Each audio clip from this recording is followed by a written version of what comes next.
Assalamualaikum, halo bro, ketemu lagi di channel Tukura TV. Nah, hari ini saya mau sharing yang ringan-ringan aja tentang charger sprayer multiguna atau charger dual mode yang bisa dipakai untuk charger sprayer maupun charger mobil maupun charger motor ataupun charger mobil. Jadi ini charger yang banyak gunanya. Jadi kita bisa pakai untuk berbagai macam kebutuhan kita, baik dari charger mobil karena ini punya kapasitas yang mempunyai batas sekitar 6 ampere ya. 6 ampere ini plus minusnya setengah ampere, 12 volt. Jadi input powernya kira-kira 90 watt. Nah, ini termasuk yang charger cerdas atau 12 volt intelligence charging. Yang ini dimana ada feature intelligent auto cut off dan tentu juga mode repair. Jadi mode repair ini kan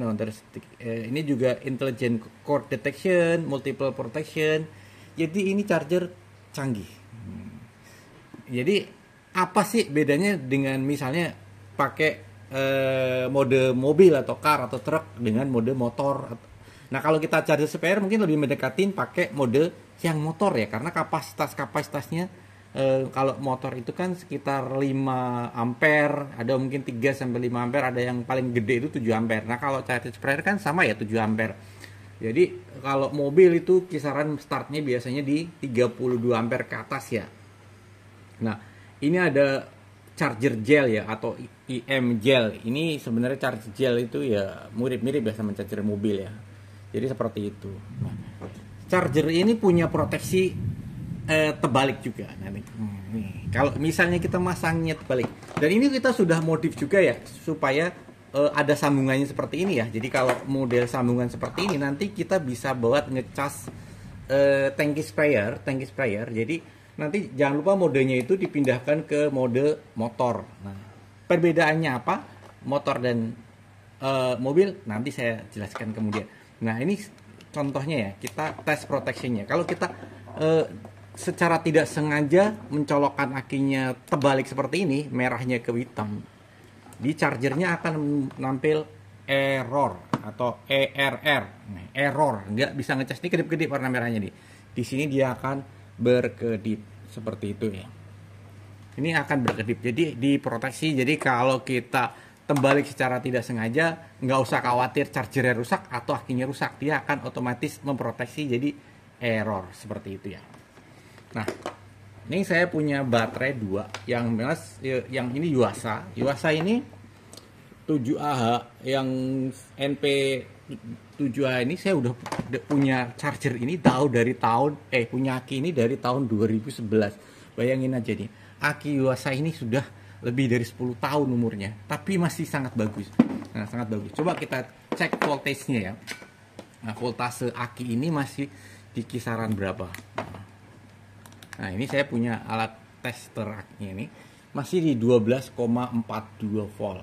Ini masih tegangan aki normal. Nah, ini kita cek ya, yang sin leader 10 ampere. Nah, ini 12,53 volt. Memang usianya ini baru 1 tahun, baru tahun kemarin. Sekarang bulan Januari ya, tahunnya masih pendek. Jadi ini kira-kira akinya masih jauh lebih muda. Ini betapa bagusnya. Kalau aki-aki yang udah Cina udah koit ini. Biasanya 1 tahun 2 tahun tuh aki normal itu udah bagus ya kalau aki-aki Cina. Nah, kalau Yuasa bisa sampai 3 tahun 4 tahun, dan bahkan kalau sampai perawatannya bagus atau lebih jarang dipakai ini bisa lebih dari 10 tahun ya akinya. Masih saya pakai sampai sekarang seperti itu. Kadang-kadang buat emergensi lampu aja seperti itu. Nah, ini charger kalau misalnya nggak dicolokkan seperti ini ya, menampilkan voltage standar 13,8 volt, dia nggak ada barnya. Terus ini modenya bisa diganti, tapi mode repairnya nggak bisa dipilih ya. Nah, seperti itu. Nih, oke, ini kan posisi tercolok ya. Ini tercolok ke listrik. Cuma kalau saya cabut, dia kan akan mati ya. Nah, kalau kita cabut kemudian kita colok, ini kan lama-lama akan mati ya. Ini nunggu dia masih punya nyimpen energi. Nah, mati seperti itu. Kalau saya jepitkan ke aki seperti ini, maka dia akan nampil di posisinya ini random aja karena ini enggak terbacanya 13,8 volt. Nah, ini Nah, kan sebenarnya dia terbaca voltage akinya tapi agak-agak error. Ternyata tidak membaca dengan sempurna ya. Coba kita pindahkan ke aki sini, sama nggak hasilnya? Nah, 37 derajat Celcius ini masih ini lebih tinggi ya, 13,8.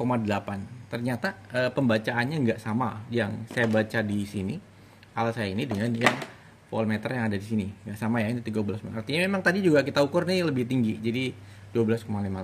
Nah, oke, sekarang kita coba colokkan ke listrik. Ini kita copkan ke listrik ya. Nah, kita copkan ke listrik. Modenya masih mode car atau truck. Nah, seperti itu. Nah, kita colokkan.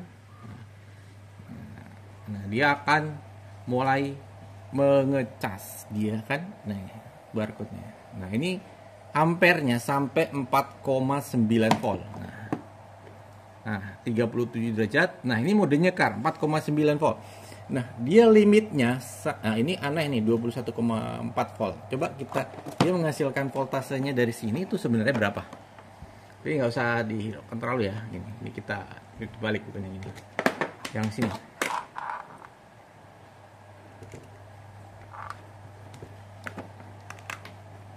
14,53 volt. Arusnya 4,7 volt. Nah, ini mode car atau truk. Coba kita pindahkan ke mode yang ini, AM Auto Gel ya. Ini voltasenya ini rasa-rasanya bacanya agak error ya. Nah, ini arusnya masih 4,8 volt. Jadi atau 4,9 bahkan naik ya. Nah, coba kalau kita pindahkan ke mode motor. Nah, ini voltasenya turun tapi ini rasanya ngebacanya salah.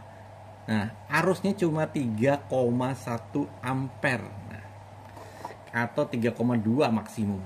Nah, kenapa begitu? Voltasenya diturunin. Ini voltasenya 13,8. Tadi kalau mode mobil berapa ya?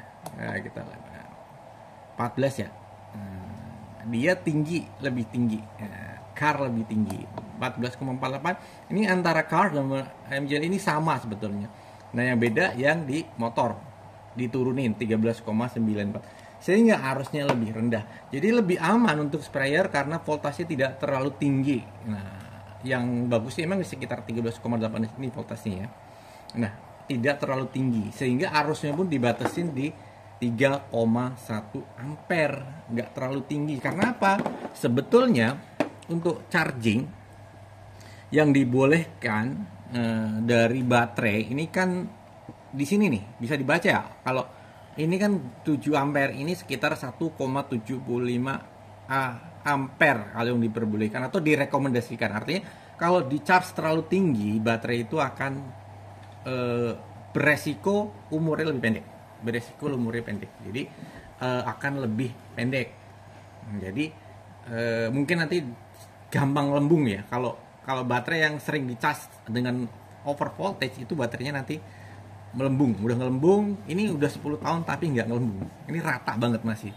Itu karena kita cas dengan baik ya. Kalau over voltage dia baterainya cirinya melembung karena dia melepaskan gas di dalam sini, di dalam bodi aki dalamnya akan mekas dan ngelembung, dan akhirnya kalau ngelembung akinya makin lemah, dicasnya semakin cepat selesai tapi dipakainya cepat habis. Itu ciri aki yang sudah mau rusak ya. Oke. Seperti itu. Nah, kemudian gimana cara memindahkan? Nah, ini kalau kita full dipencet di repair, ini kan di repair mode, ini kita lihat lagi voltage-nya 14,6 volt. Nah, di sini sampai 13 turun lagi. Tapi ini akinya belum full ya. Nah, kita coba aki yang sebelahnya. Nih, aki ini kan yang tadi terdeteksinya penuh ya. Yang aki Yuasa ini terdeteksi penuh. Kita cek. Nah, ini kan full. Ketika dicolokkan itu full. Dicolokkan full. Modenya nggak nyala apa-apa nih. Ini belum nyala apa-apa. Ini voltage-nya 12,46. Dideteksinya full. Artinya akinya full. Kalau dipindah ke sini, nah itu baru dia ke sini di full. Ke sini baru bisa repair. Ini summer repair. Summer repair. Voltage-nya naik jadi 15, sekian volt. Nah, ini ini ya. Ini turun naik gitu. Tandanya dia memang memberikan full, kayak gelombang kejut gitu. Supaya akinya dia kayak gimana ya? Kayak misalnya kalau aki itu kita bayanginnya kayak ada lama-lama nggak dipakai itu ada semacam endapan gitu ya. Kalau dia di bus gitu, di kecipan gelombang itu seperti diaduk lagi supaya yang bawah itu endapannya agak rontok-rontok gitu ya. Tapi kalau endapannya udah parah banget sih, itu biasanya sulit di repair pun nggak akan bisa sehat lagi akhirnya. Ini biasanya repair kalau saya baca di manualnya di sini ada manualnya ya. Dibilangnya maksimum sih direkomendasikan sih 2 jam ya, di sini ada 2 jam. Maksimum 12 jam. Seperti itu. Kalau akinya memang dirasa kayaknya udah kurang sehat nih, seperti ini kan umurnya udah 10 tahun nih, meskipun masih hidup dia tuh umurnya udah tua, jadi perlu mendapannya sebenarnya udah banyak ya. Kalau di posisi repair seperti ini diberikan sinyal-sinyal kejut seperti kayak membangunkan sel-sel yang tidur yang di endapan bawah, itu akan bagus ya, seperti itu. Jadi seperti itu ya modenya. Jadi ini akan sangat bagus ya buat pengguna. Jadi kalau ini kan mode charge speed. Nah, kalau mode sprayer seperti tadi udah saya praktekin ya, bisa dipakai seperti itu. Nah, ini bagus ya. Berarti ada pemilihan arus yang kita pakai. Jadi, nah ini sayangnya memang tidak ada tersedia untuk mode baterai lithium. Kalau baterai lithium beda lagi ya. Baterai lithium itu voltage-nya cuma biasanya ngecasnya cuma 12, sekian volt. Paling banyak tuh 12,6 harusnya, karena voltage dari baterai lithium itu kan 11, sekian, jadi nggak boleh terlalu tinggi-tinggi. Nah itu kalau baterai lithium seperti itu. Nanti untuk sesi pembahasan tentang baterai saya akan buat video tersendiri ya. Ini saya memperkenalkan cuma charger untuk yang 12 volt intelligent full repair. Jadi sebenarnya charger ini bagus, cuma saya lihat ini ada kelemahan display dari modenya ya tadi. Nah ini kalau baterai udah penuh nih nggak bisa diapa-apain ya. Nah kalau misalnya baterai baru dicas langsung full, dipakai sebentar juga habis, artinya baterainya udah harus diganti. Nah seperti itu. Nah ini kan sudah habis ya. Kalau ini belum penuh ya. Nah seperti itu. Nah ini yang tadi saya maksud, voltasenya agak aneh. Nah ini harus pertama kan gede tuh, 5 ampere di mode kart. Kalau mode motorcycle kan cuma berapa ya? Ini voltasenya agak ngaco bacanya, saya nggak ngerti ini nggak sama ini. Nah ini 3 ampere aja harusnya, jadi lebih aman, dia jangan terlalu tinggi pilihannya kalau pakai buat aki mobil. Oke. Nah seperti itu kesimpulannya, mudah-mudahan bermanfaat ya review tentang charger yang warna merah ini, 12 volt intelligent pulse repair charger. Jadi charger yang sudah memiliki daya pintar. Jadi kalau penuh dia nanti akan stop sendiri seperti tadi full. Nanti kalau udah penuh ya sebaiknya dicabut meskipun sudah tergambar full, dia otomatis cut off. Nah. Sampai ketemu di video Tukura TV berikutnya. Mudah-mudahan bermanfaat. Jangan lupa like dan komen kalau ada pertanyaan. Minta tolong subscribe buat yang belum subscribe. Bantu kita untuk terus mencapai 100.000 subscriber Tukura TV. Mudah-mudahan bisa membantu seluruh petani Indonesia bisa terus berjaya, terus sejahtera. Amin ya robbal alamin. Wassalamualaikum warahmatullahi wabarakatuh.